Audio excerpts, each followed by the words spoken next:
Hi friends, இது நம்ம civil and business channel. இன்றைக்கி நான் பார்க்க போகிற வீடியோ என்ன அப்படின்னா, காலமோட சென்ட்ரிங் மெஷர்மெண்ட் எப்படி பண்ணுறது அப்படிங்கிறத பார்க்க போகிறோம். அடுத்து பார்த்திங்கன்னா எங்கே பாக்ஸ் காங்கிரீட் போடணும், எங்கே பலகை காங்கிரீட் போடணும் அப்படிங்கிறதும். மூணாவது மிக முக்கியமானது, எனக்கு பார்த்திங்கன்னா பாக்ஸ் காங்கிரீட்டுக்கு ஒரு என்ன அளவு வாங்குறாங்க அப்படிங்கிறதும், வேறு பலகை அடித்து பண்ணுறா என்ன அளவு வாங்குறாங்க, யாருமே இது சொல்லிக் கொடுக்க மாட்டாங்க.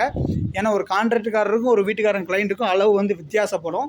ஸோ எனக்கு நான் என்ன அளவு கொடுக்கேன், பாக்ஸ் அடித்து பண்ணால் என்ன அளவு கொடுக்கேன், பலகை அடித்து பண்ணால் என்ன அளவு கொடுக்கேன், ஏன்னா எல்லாமே ஒரே அளவு தான். சரிங்களா? மார்க்கெட்டை பொறுத்த வரைக்கும் பாக்ஸுக்கும் பலகைக்கும் எல்லாத்துக்கும் ஒரே அளவு தான். ஆனால் ஆஸ் கான்ட்ராக்டுக்காரருக்கு பார்த்திங்கன்னா அது கம்மியாகும். ஸோ அது என்ன அளவு அப்படிங்கிறது இந்த வீடியோவில் நான் டீட்டெயிலாக எக்ஸ்பிளைன் பண்ணியிருக்கேன். ஸோ வீடியோ ஸ்கிப் பண்ணாமல் பாருங்கள், கட்டாயம் இது உங்களுக்கு யூஸ்ஃபுல்லாக இருக்கும். வீடியோக்குள்ளே போக முடியும். நம்ம சிவில் அண்ட் பிஸ்னஸ் சேனலை மறக்காமல் சப்ஸ்கிரைப் பண்ணி இந்த பெல் ஐக்கன் கிளிக் பண்ணிங்க. வாங்க வீடியோக்குள்ளே போகலாம்.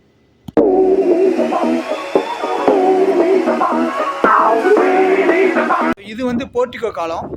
இந்த மாதிரி சுற்றி நம்ம வீடு ஃபுல்லாக காலம் போட்டிருக்கோம். ஆனால் போர்ட்டிகோ காலம் அப்படிங்கிற உங்களுக்கு சைடில் எதுவும் வால் வராது. ஸோ உங்களுக்கு எக்ஸ்பிளைன் பண்ணுறது ஈஸியாக இருக்கும் அப்படிங்கிறக்காக நான் போர்ட்டிகோ காலத்தை எடுத்திருக்கேன். ஸோ இதோட சைஸ் பார்த்திங்க அப்படின்னா 1:3. சரிங்களா? ஸோ இந்த 1:3 காலத்தில் பார்த்திங்கன்னா எப்படி காலத்தை மெஷர் பண்ணணும் அப்படின்னா, இப்போ இதோட லென்த்து பார்த்திங்கன்னா 1 அடி. சரிங்களா? இதோட பிரெத்து பார்த்திங்கன்னா 3/4 அடி. சரிங்களா? ஸோ இந்த 4 பக்கமும் ப்ளஸ் பண்ணிக்கணும். ஸோ 1/3 1/3. ஸோ இந்த 4 பக்கமும் ப்ளஸ் பண்ணால் நம்மளுக்கு 3.5 அடி நம்மளுக்கு சுற்றளவு. சரிங்களா? ஒரு ஏரியா எப்படி கேல்குலேட் பண்ணணும் அப்படின்னா, லென்த் இன்ட்டு பிரெத்து தான் ஏரியா. ஸோ இதோட இல்லை அப்படின்னா ஹைட்டு கூட வச்சுக்கலாம். சரிங்களா? ஹைட் இன்ட்டு லென்த்து இல்லை ஹைட் இன்ட்டு பிரெத்து. ஸோ ரெண்டு போர்ஷனை நம்ம மல்டிப்ளை பண்ணுறது தான் அதோட ஏரியா கேல்குலேஷன் அப்படிம்பாங்க. ஸோ இதோட லென்த்தாக இல்லை பிரெத்தோ நம்ம ஒரு போர்ஷன் நம்ம சுற்றளவு வச்சு கொடுக்குறோம். ஸோ அது பார்த்திங்கன்னா 1/3 1/3 ப்ளஸ் பண்ணோம் அப்படின்னா நமக்கு ஒரு 3 அடி கிடச்சிருது. ஸோ இதோட உயரம், சரிங்களா, ஹைட்டு எவ்வளவு அப்படின்னு பார்த்தீங்க அப்படின்னா, ஹைட்டு நம்மளுக்கு 10 அடி. சரிங்களா? இதோட ஹைட்டு போர்ட்டிகோ ஹைட்டு தரையிலேருந்து 10 அடி வச்சுருக்கோம். ஸோ அந்த நம்மளுக்கு 3 × 10 அப்படின்னா இதோட ஏரியா பார்த்திங்கன்னா 35 ஸ்கொயர் ஃபீட். சரிங்களா? ஸோ இந்த காலத்தோட ஏரியா 35 ஸ்கொயர் ஃபீட்டு.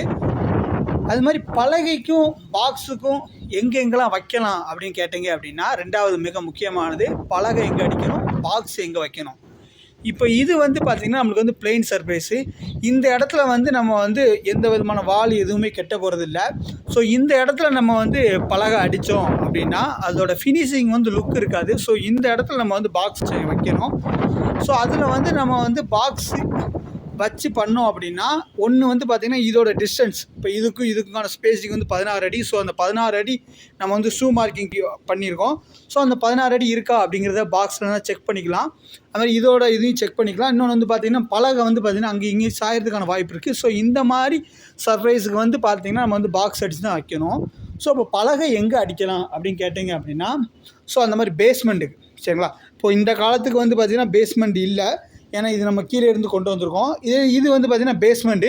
யாரையும் நம்ம நிறைய வீடியோவில் சொல்லியிருக்கோம். பார்த்திங்கன்னா பேஸ்மெண்ட்டுக்கு பார்த்திங்கன்னா நம்ம பிரிக்கு கட்டிட்டு அதுக்கடுத்து பலகை அடித்து காங்கிரீட் போட்டு தான் பெட்டர். எதுக்கு அப்படின்னா, இந்த பிடிமானம் இருக்குது பார்த்திங்களா, இப்போ இதோட அந்த ஜாயின் பிடிமானம், இந்த காங்கிரீட் பார்த்திங்கன்னா இந்த செங்கலோட பிடிச்சிருச்சு. ஸோ நீங்கள் கன்சால்டேட் பண்ணலையும், சாயில் கன்சால்டேட்னு அந்த வாட்டரை வச்சு கன்சால்டேட் பண்ணுவோம் பார்த்திங்களா, தண்ணியை குத்தி இறக்குவோம் பார்த்திங்களா. ஸோ அந்த மாதிரி பண்ணையில் நமக்கு இதுலேருந்து லீக்கேஜ் வராது. இதே இது நம்ம பாக்ஸை வச்சு காங்கிரீட் போட்டு இந்த பிரிக்கை அடுத்து கட்டினோம் அப்படின்னா இந்த ஜாயினில் ஃபுல்லாக தண்ணி லீக் வரும். ஸோ கன்சால்டேட் ஆகாது. நம்ம கன்சால்டேட் பண்ணையில் ஈஸியாக தண்ணி ஃபுல்லாக வெளியே வந்துடும். சரிங்களா?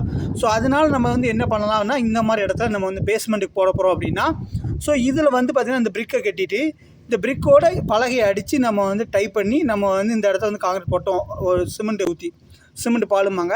ஸோ அந்த சிமெண்ட் பாலை ஊற்றி நம்ம காங்கிரீட் போட்டோம் அப்படின்னா நம்மளுக்கு ஈஸியாக செட்டிங் ஆயிரும். சரிங்களா? ஸோ ஈஸியாக செட்டிங் ஆயிரும். இதோட இது ஒரு குவாண்டிங் ஆயிரும்.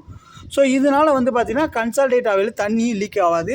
ஸோ இது ரொம்ப கவனத்தில் கொள்ளணும். இது ரொம்ப முக்கியமான ப்ராசஸ் பார்த்திங்கன்னா, இந்த பேஸ்மெண்ட்டுக்கு நம்ம பலகை அடித்து தான் காங்கிரீட் போடணும். அதே இது கைப்பிடிக்கும். ஸோ இந்த மாதிரி கைப்பிடிக்கும். நீங்கள் ஃபஸ்ட் ஃப்ளோர் உடனே எடுக்கலை அப்படின்னா, ஸோ அது நம்ம யாருனே ஒரு வீடியோ போட்டிருக்கோம். இதுக்கு முன்னுக்கூட்டியே ஒரு வீடியோ போட்டிருக்கோம். ஃபஸ்ட் ஃப்ளோர் எடுக்கணும்னா என்னென்ன கவனிக்கணும், ஒரு 4 தவறுகள் என்ன அப்படிங்கிறத. ஸோ அது நான் அந்த ஐகாலில் கொடுக்க, அதையும் பாருங்கள். ஸோ அந்த மாதிரி அந்த இதெல்லாம் செக் ப்ராசஸ், அந்த மிஸ்டேக்ஸ் எல்லாம் கவனிச்சுட்டு ஃபஸ்ட் ஃப்ளோர் எடுக்கலாம், வெறும் கைப்பிடி மட்டும் தான் கட்ட போகிறேன் அப்படின்னா நீங்கள் அதே மாதிரி இந்த பிரிக் ஒர்க் எல்லாம் கட்டிட்டு இந்த மாதிரி பலகையை நம்ம வந்து அடிச்சுக்கலாம். சரிங்களா, இந்த பக்கம் பிரிக் ஆகிடுச்சு, இந்த பக்கம் ஆகிடுச்சு. ஸோ 2 பக்கமும் மட்டும் பார்த்திங்கன்னா இந்த பக்கமும் அந்த பக்கம் மட்டும் நம்ம வந்து பலகையை அடித்து அது உள்ள வந்து காங்கிரீட் போட்டுக்கலாம். ஸோ அந்த மாதிரி நம்ம போட்டோம் அப்படின்னா ஒன்று வந்து பார்த்திங்கன்னா நமக்கு வந்து ஒர்க்கு கம்மியாகும். இன்னொன்று வந்து பார்த்திங்கன்னா நம்ம வந்து அது கூட பிரிக்கோடு நம்மளுக்கு அந்த காங்கிரீட்டோட பாண்டிங்கும் நல்லாயிருக்கும். அது வந்து பார்த்திங்கன்னா ஃப்யூச்சரில் ஏன்னா நம்ம மேலே எந்த விதமான லோடு எதுவும் கொடுக்க போகிறதில்ல, வெறும் கைப்பிடி மட்டும்தான். ஸோ அதனால் வந்து பார்த்திங்கன்னா அந்த ஜாயினில் வந்து கிராக் வராது. நிறைய இடத்துல வந்து பார்த்திங்கன்னா அந்த காலத்துக்கும் அந்த பிரிக்குக்கும் கிராக் வரதுக்கான காரணமே அதான், அவங்க பாக்ஸை போட்டு பிரிக் ஒர்க் கட்டுறதுனால தான். இதே இது நீங்கள் இந்த மாதிரி ப்ராக்டிஸ் பண்ணீங்க அப்படின்னா கீழே வந்து நம்ம வந்து பண்ண முடியாது. இப்போ நம்ம அதில் சொன்ன மாதிரி அதில் வந்து பாக்ஸ் போட்டு தான் போடணும், ஏன்னா ஃபினிஷிங்காண்டி.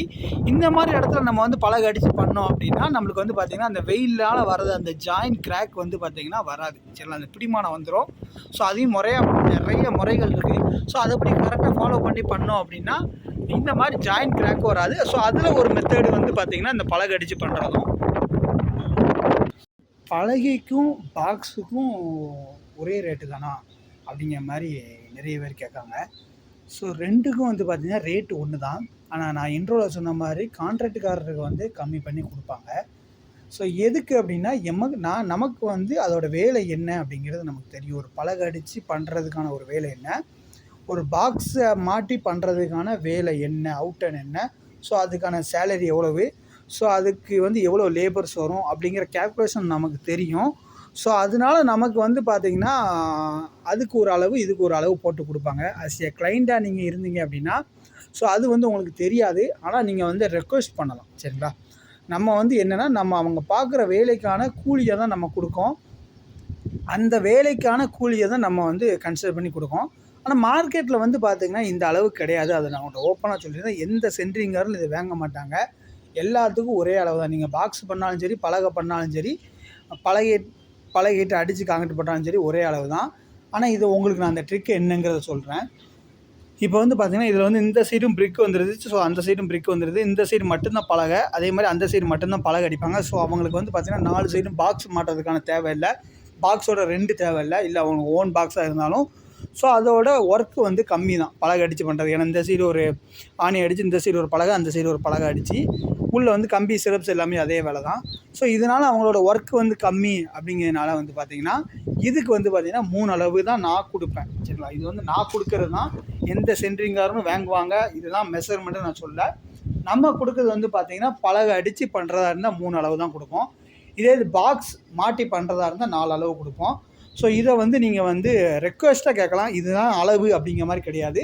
இதுக்கு வந்து ஒர்க்கு கம்மி. ஸோ அதனால் வந்து பார்த்திங்கன்னா நீங்கள் பலகை அடித்து பண்ணுறதுனால கொஞ்சம் கன்சிடர் பண்ணலாம் அப்படிங்கிற மாதிரி கேட்கலாம். சரிங்களா, எதுக்கு நான் இது சொல்கிறேன் அப்படின்னா ஒரு அளவில் என்ன அப்படின்னு கேட்கிங்க அப்படின்னா, இப்போ உதாரணத்துக்கு வந்து பார்த்திங்கன்னா ஒரு 1க்கு 1 காலம் அப்படின்னா ஒரு அடிக்கு நம்ம குறைக்கும் அப்படின்னா ஒரு 13 காலம் இன்ட்டு இங்கே ஒரு 3 அடி, கைப்பிடியில் ஒரு 3 அடினா 6 அடி, 6 அடி இன்ட்டு ஒரு 15 காலம் வச்சுக்கிட்டோம் அப்படின்னா 60, ஒரு 90 ஸ்கொயர் ஃபீட் வருது. மார்க்கெட் ரேட்டில் இப்போ ஒரு 30 ரூபா அப்படின்னு கணக்கு வச்சுக்கிட்டிங்க அப்படின்னா ஒரு 90 ஸ்கொயர் ஃபீட் ஆல்மோஸ்ட் ஒரு 2,700 தான். இது வந்து பெரிய அமௌண்ட் கிடையாது.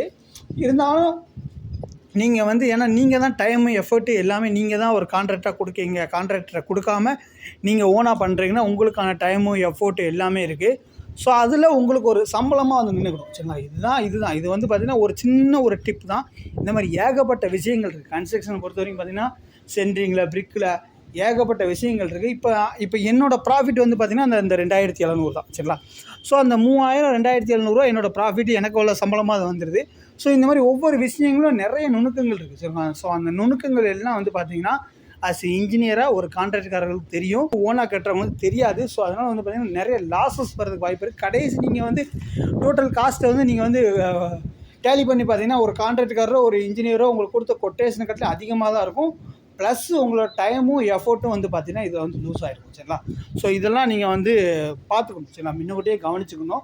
ஸோ இது வந்து பார்த்திங்கன்னா ஒரே ஒரு டிப்பு தான். இந்த மாதிரி ஏகப்பட்ட டிப்பு இருக்குது. அந்த மாதிரி உங்களுக்கு வந்து டிப்பு தெரிஞ்சுங்கன்னா நம்ம சேனலை வந்து சப்ஸ்கிரைப் பண்ணுங்கள். ஸோ தேங்க்யூ ஃபார் வாட்சிங் திஸ் வீடியோ. தேங்க்யூ.